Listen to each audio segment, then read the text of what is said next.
Il faut donc le dire expressément. L'effondrement dépressif, qui superficiellement apparaît comme un effondrement du soi, n'est que l'effondrement des défenses qui avaient eu, jusque-là, une certaine pérennité et viabilité.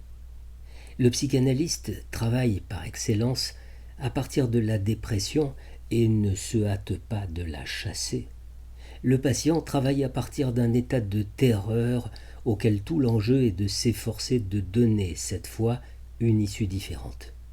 C'est en ce sens qu'un sujet anorexique qui commence à aller mieux bascule dans un état dépressif angoissant, sauf à remettre plus loin sa véritable guérison.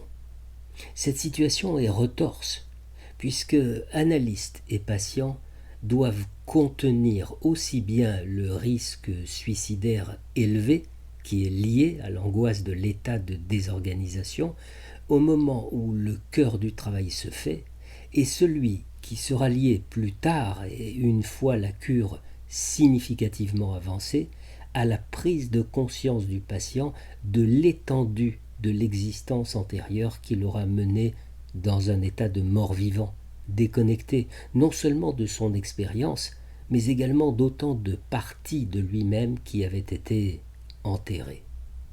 Ce deuxième danger n'est peut-être pas suffisamment étudié et concerne l'état de sidération ou de tristesse spécifique qui vient avec la rupture introduite dans le mode d'être du patient lorsque la cure a précisément réussi.